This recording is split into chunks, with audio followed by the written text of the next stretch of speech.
نحمده ونصلي ونسلم على رسوله الكريم اما بعد. امام حسن البصری رحمۃ اللہ علیہ نبی اکرم صلی اللہ علیہ وسلم کی زوجہ محترمہ ام المؤمنین حضرت ام سلمہ رضی اللہ عنہا کے غلام نے آ کر انہیں خوشخبری دی کہ آپ کی باندی خیرہ کے ہاں بیٹا پیدا ہوا ہے. خبر سن کر ام المؤمنین کا دل خوشی سے بھر گیا اور باوقار اور معزز چہرہ کھل اٹھا. انہوں نے نومولود اور اس کی ماں کو اپنے پاس لانے کے لیے کسی کو بھیج دیا تاکہ وہ بچے کی پیدائش کے بعد کا جو وقت ہوتا ہے وہ ان کے گھر گزارے. باندی کو اپنے گھر بلا دیا. خیرہ ام المؤمنین ام سلمہ رضی اللہ تعالیٰ عنہ کو بہت محبوب اور عزیز تھی. ان کی باندی تھی, ان کی کام کرنے والی تھی, اس لیے ام سلمہ کو ان کے نومولود کو دیکھنے کا بہت شوق تھا. کچھ دیر بعد خیرہ بچے کو ہاتھ میں اٹھائے ان کے پاس آ گئی. جب ام سلمہ کی نظر بچے پر پڑی تو اس سے محبت کے ساتھ ان کا جی بھر گیا. بچہ اس قدر خوبرو تر و تازہ اور کامل الاعضاء تھا کہ اپنے دیکھنے والے کو خوش کر دیتا اور اس کا دل موہ لیتا تھا. بچے کو دیکھنے کے بعد ام سلمہ لونڈی کی طرف متوجہ ہوئی اور پوچھا کہ خیرہ کیا بچے کا نام رکھ دیا؟ خیرہ اماں یہ کیسے ہو سکتا ہے کہ بچے کا نام میں خود رکھ لیتی, میں نے یہ کام آپ پر چھوڑ رکھا ہے, آپ جو نام پسند کریں بس وہی. ام سلمہ رضی اللہ تعالیٰ عنہ نے کہا ہم اللہ کی برکت سے اس کا نام حسن رکھتے ہیں. پھر ہاتھ اٹھائے اور بچے کے لیے دعائے خیر کی. ادھر حسن کی پیدائش کی خوشی ام المؤمنین ام سلمہ کے گھر تک ہی محدود نہیں تھی بلکہ اس خوشی کا مدینے کا ایک اور گھرانہ بھی شریک تھا. اس خوشی میں ایک اور گھرانہ بھی شریک تھا. یہ جلیل القدر صحابی اور کاتب وحی حضرت زید بن ثابت رضی اللہ تعالیٰ عنہ کا گھرانہ تھا. اس گھرانے کی خوشی اس بنیاد پر حاصل تھی کہ بچے کا باپ یسار یہ ان کا غلام تھا اور یہ حضرت زید کو بہت محبوب اور عزیز تھا. تو زید بن ثابت یہ رسول اللہ صلی اللہ علیہ وسلم کے کاتب وحی ہیں جنہوں نے قرآن کو جمع کیا کتابی شکل میں اور بعد میں اس پہ اعراب وغیرہ لگایا تھا. ابو بکر کے زمانے میں اور حضرت عثمان کے زمانے میں. ان کے غلام یسار یہ حسن بصری کے والد ہیں اور والدہ ام سلمہ ام المؤمنین کی باندی ہیں. ایک اس گھر میں تو دونوں گھرانوں میں بڑی خوشی. حسن بن یسار جو بعد میں حسن بصری کے نام سے معروف ہوئے, انہوں نے بیت رسول صلی اللہ علیہ وسلم میں پرورش پائی. حضرت اور زوجہ رسول حضرت ہند بنت سہیل المعروف ام سلمہ, یہ ہند بنت سہیل ان کا نام ہے اور ام سلمہ ان کی کنیت ہے, ان کے گھر میں پرورش پائی. ام المؤمنین زوجہ رسول صلی اللہ علیہ وسلم ام سلمہ رضی اللہ تعالیٰ عنہ کے بارے میں اگر آپ کو معلوم نہیں ہے تو سنیے. وہ عرب خواتین میں عقل کے لحاظ سے اکمل, علم کے لحاظ سے افضل اور انتہائی محتاط عورت تھیں. یہ بات تو معلوم ہے کہ ازواج نبی صلی اللہ علیہ وسلم میں ان کا علمی مقام بہت بلند تھا. امہات المؤمنین نے سب سے زیادہ احادیث حضرت عائشہ سے اور پھر اس کے بعد ان سے مروی ہیں. انہوں نے 387 احادیث نبی رسول اللہ صلی اللہ علیہ وسلم کی روایت کی ہے. آپ کا شمار ان چند نادر عورتوں میں ہوتا ہے جو دور جاہلیت میں بھی لکھنا پڑھنا جانتی تھیں. اس خوش بخت بچے کا تعلق ام المؤمنین کے ساتھ بس اتنا ہی نہیں تھا بلکہ اس کے خوش قسمتی کی حدیں دور دور تک پھیلی ہوئی تھی. بچے حسن کی ماں خیرہ ام المؤمنین کے کسی کام کی غرض سے باہر جاتی اور یہ شیر خوار بچہ بھوک کی وجہ سے رونا شروع کر دیتا. بچے کے رونے میں جب زیادہ شدت آ جاتی تو ام سلمہ اسے اپنی گود میں لے کر اپنے منہ میں اس کا دودھ ڈال دیتی تاکہ بچہ کچھ دیر کے لیے بہل جائے, یعنی وقتی طور پر اس کو بہلا لیتی. بچے کے ساتھ ام المؤمنین کی شدید انس کی باعث ان کی چھاتی میں دودھ بھی اتر آتا. کبھی اللہ برکت کے طور پر دودھ بھی عطا فرما دیتا کہ علم ان کی طرف سے جو اللہ کے رسول صلی اللہ علیہ وسلم کی صحبت میں انہوں نے سیکھا ہے وہ اس بچے کو مل جائے. تو ایک کرامت, بچہ دودھ پیتا اور رونا بند کر دیتا. اس طرح ام سلمہ دو اعتبار سے حسن کی ماں ہوئی. ایک یہ کہ وہ ام المؤمنین تھی, امت کی ماں ہے, ہم سب کی ماں ہے. رسول اللہ صلی اللہ علیہ وسلم کے تمام ازواج ہم سب کی ماں ہے جیسا قرآن نے فرمایا.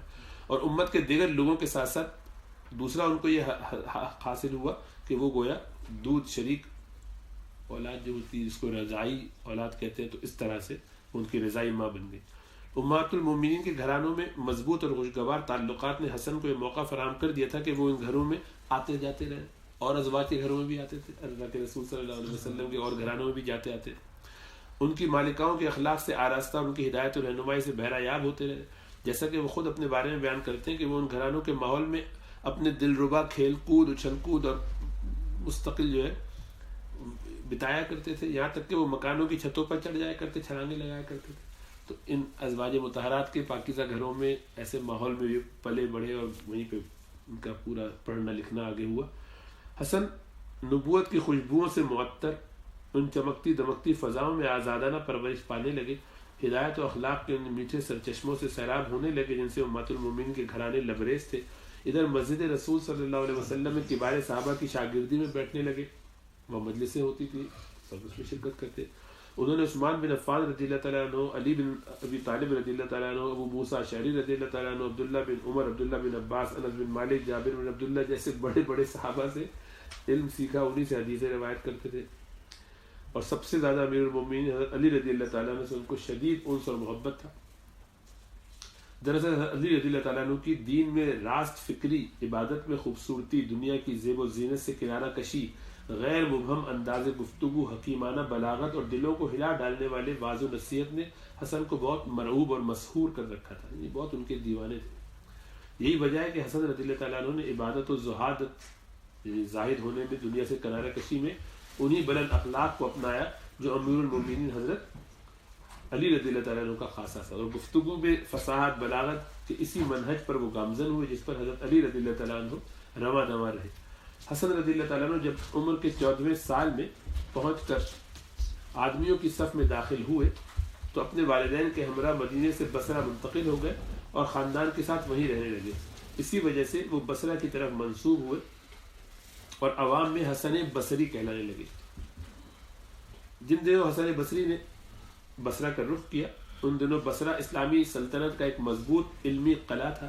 اس کی عظمت و شان مسجد کبار صحابہ کرام اور ان کی عظیم الشان یہ جو سلسلہ ہے، اس کی جتنی مساجد ہوتی تھی وہاں پر، تو اس کی عظیم الشان مساجد مسجد بصرہ کی کبار صحابہ کرام اور اجل تابعین اور عظام سے بھری رہتی تھی۔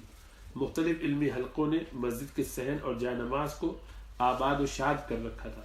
حسن ان حلقوں میں سے حبر امت محمدیہ کے عالم و عابد حضرت عبداللہ بن عباس رضی اللہ تعالیٰ عنہما کے حلقہ درس سے وابستہ ہو گئے، ان سے تفسیر، حدیث، قرات کا علم سیکھا اور ان کے ساتھ دوسرے علماء سے بھی فقہ، لغت اور ادب وغیرہ کا درس لیا۔ اب لوگ ان کے وسیع علم سے مستفید ہونے کے لیے ان کی طرف متوجہ ہوئے۔ پتھر دلوں کو نرم اور گناہ گار آنکھوں کو اشک بار کرنے والے ان کے مواعظ کو ہمتن گوش ہو کر سننے لگے۔ ذہنوں کو جھنجھوڑ ڈالنے والی حکمت اور بصیرت پر مبنی ان کی گفتگوؤں کو محفوظ اور اس پر غور و فکر کرنے لگے، اور کستوری سے زیادہ عمدہ ان کی سیرت کو اپنانے لگے۔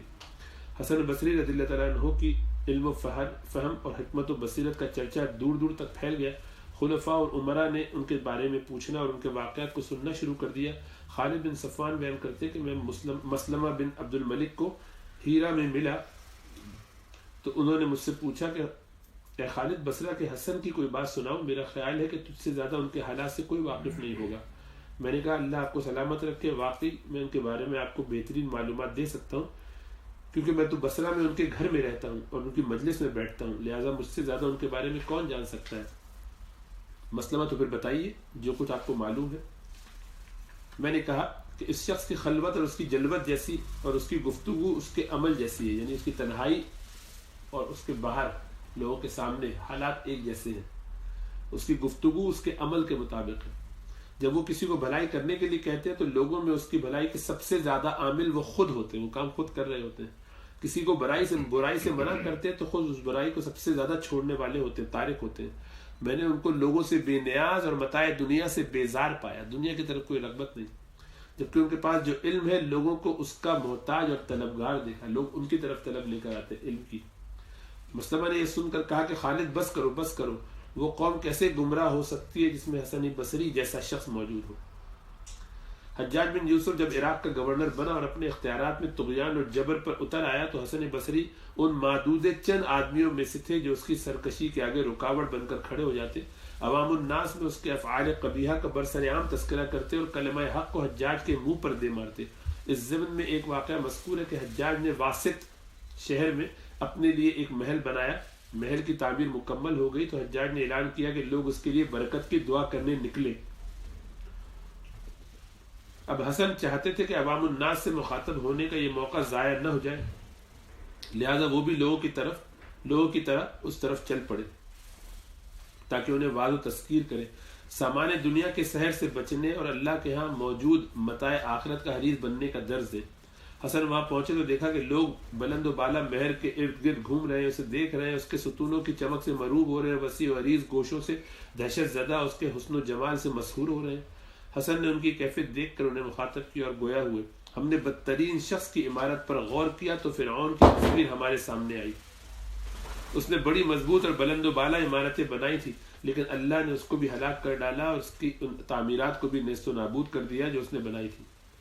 کاش حجاج کو یہ معلوم ہو جائے کہ آسمان والے اس سے ناراض ہو گئے ہیں اور زمین والوں نے تعریف کر کے اس کو دھوکے میں ڈال رکھا ہے۔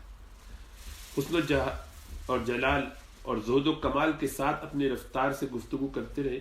سامعین میں سے ایک شخص کو حجاج کے ان پر غضبناک ہو جانے کا خوف محسوس ہوا۔ اس نے کہا، اے ابو سعید، ان کی کنیت، بس کرو، اتنا ہی واعظ کافی ہے۔ حسن نے کہا، اللہ نے اہل علم سے یہ عہد لے رکھا ہے کہ وہ حق کو لوگوں کے سامنے کھول کھول کر بیان کریں، چھپائیں نہیں۔ اگلے روز حجاج اپنے دفتر میں داخل ہوا تو غیظ و غضب سے پھٹا جا رہا تھا۔ حاضرین سے مخاطب ہوا اور کہا، ہلاک ہو جاؤ، تم دفع ہو جاؤ یہاں سے۔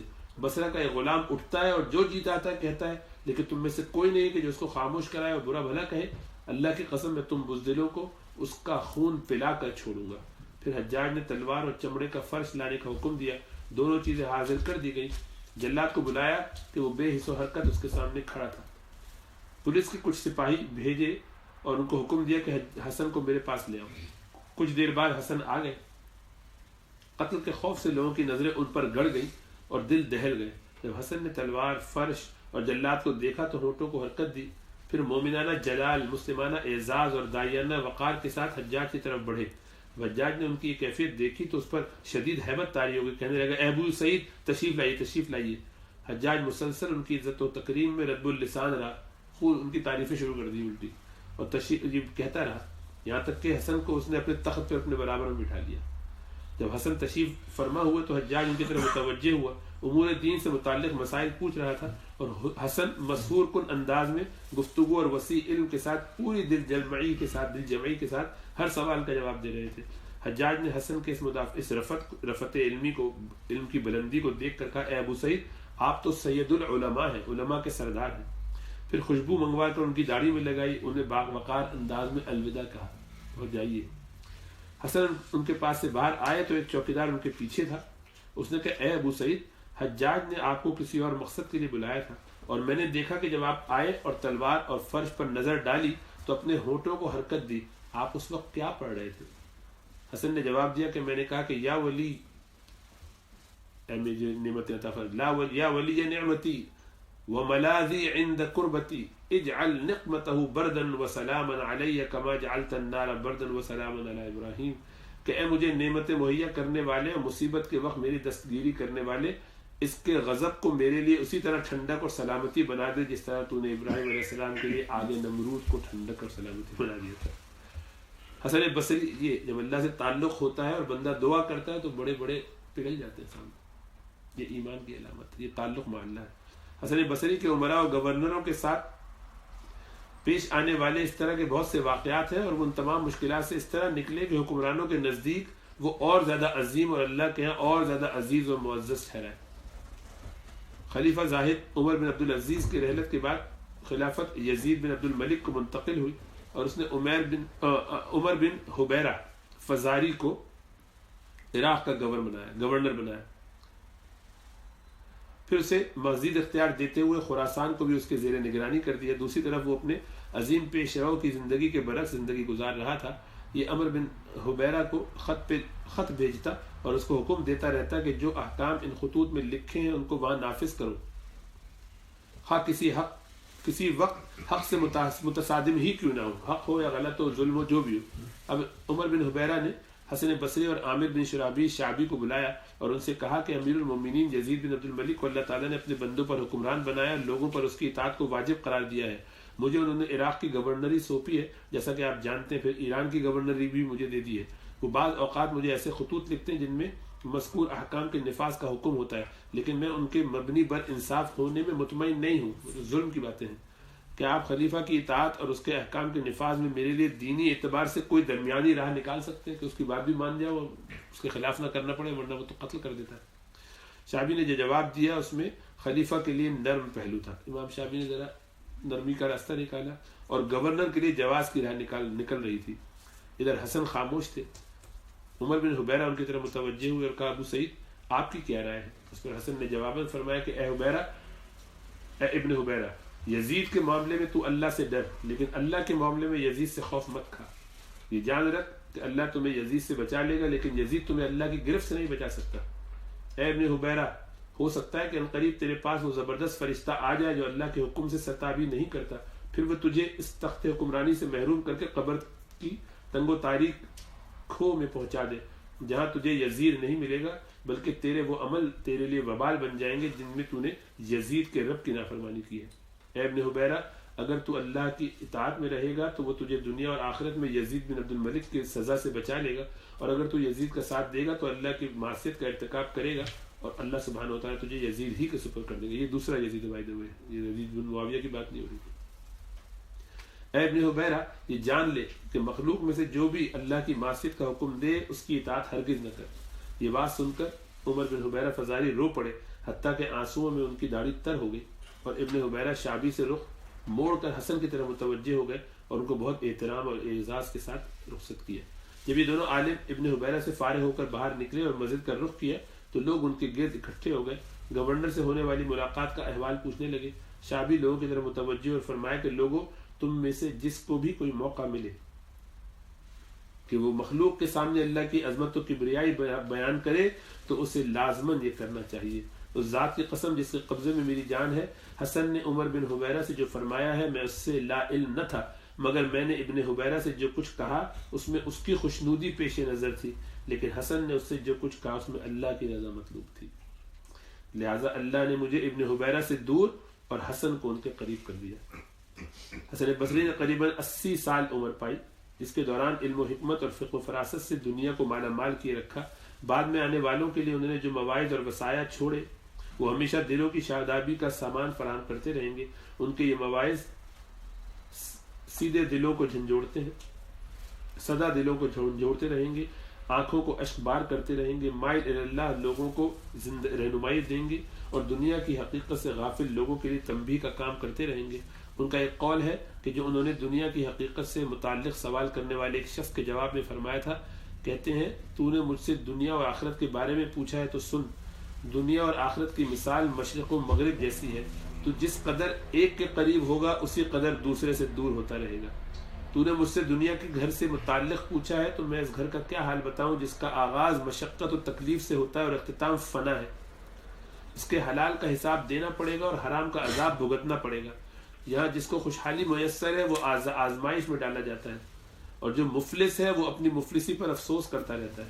ان کا ایسا ہی ایک اور قول ہے جو انہوں نے اس شخص کے جواب میں فرمایا جس نے ان کے سامنے اور دوسرے لوگوں کے حال سے متعلق پوچھا تھا. کہتے ہیں ہمارا کیا حال پوچھتے ہو، ہم نے اپنے لیے کیا کیا ہے؟ ہم نے دین کو سکیڑ رکھا ہے جبکہ دنیا کو پھیلا رکھا ہے. ہم نے اپنے اخلاق کو تو بوسیدہ کر دیا مگر لباس اور رہائش کو آراستہ و پیراستہ کر لیا ہے. ہم میں سے ایک بائیں جانب ٹیک لگا لیتا ہے، دوسرے کا مال ہڑپ کیا جاتا ہے، اس کا یہ کھانا دوسرے سے چھینا ہوا ہوتا ہے. جن لوگوں سے وہ خدمت لیتا ہے وہ بالجبر اور بے اجر ہوتی ہے. یہ نمکین کے بعد میٹھا، ٹھنڈے کے بعد گرم، خشک کے بعد تر طلب کرتا ہے، حتیٰ کہ حلق تک شکم سیری کے باعث اس کا پیٹ پھول کر کپا ہو جاتا ہے اور بدہضمی کی وجہ سے منہ پھاڑ کر ڈکار لیتا ہے.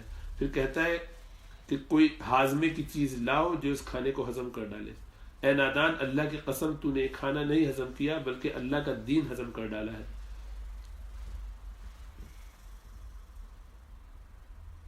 تجھے اپنا وہ ہمسایہ نظر نہیں آتا جو ضرورت مند تھا؟ تیری قوم کا وہ یتیم کہاں رہ گیا جو بھوکا تھا؟ وہ مسکین کہاں ہے جو سائلانہ نظروں سے تیری طرف دیکھ رہا تھا؟ اللہ نے تجھے جو تلقین و واعظ کیا تھا اس کا کیا بنا؟ کاش تجھے معلوم ہو جاتا کہ تیری زندگی کے ایام محدود ہیں، اور جب ایک دن کی روشنی تجھ سے غائب ہو جاتی ہے تو تیری عمر کا ایک دن کم ہو جاتا ہے اور تجھ سے اپنا حصہ لے کر چلا جاتا ہے. 110 ہجری کے یکم رجب کو جمعے کی رات حسن بصری ندائے الہی پر لبیک کہہ گئے، انتقال ہو گیا. صبح ہونے پر لوگوں کو وفات کی خبر ملی تو پورا بصرہ دہل گیا. نماز جمعہ کے بعد غسل اور کفن دے کر اسی جامع مسجد میں ان کی نماز جنازہ پڑھی گئی جہاں انہوں نے اپنی عالمانہ اور معلمانہ ساری زندگی بحیث داعی اللہ گزاری تھی. نماز سے فراغت کے بعد تمام لوگ جنازے کے پیچھے چل پڑے. اس روز جامع بصرہ میں نماز اثر ادا نہ ہو سکی، اس لیے کہ شہر میں کوئی شخص موجود ہی نہ تھا جو نماز ادا کرتا. جب یہ مسجد بنی ہے، لوگوں کے علم میں نہیں کہ اس روز کے علاوہ کبھی بھی یہاں کوئی نماز فوت ہوئی ہو. جی ہاں، اس روز حسن بصری اپنے رب کی جوار رحمت میں گئے. پوری قوم یہاں سے ان کے جنازے میں شرکت کے لیے چل پڑی تھی، تو وہی نماز پڑھی. تو ایسا ہوتا ہے، ایک شخص اپنی زندگی دین کے لیے وقف کرتا ہے، اللہ سبحانہ و تعالیٰ اس کو اتنا چمکاتے ہیں.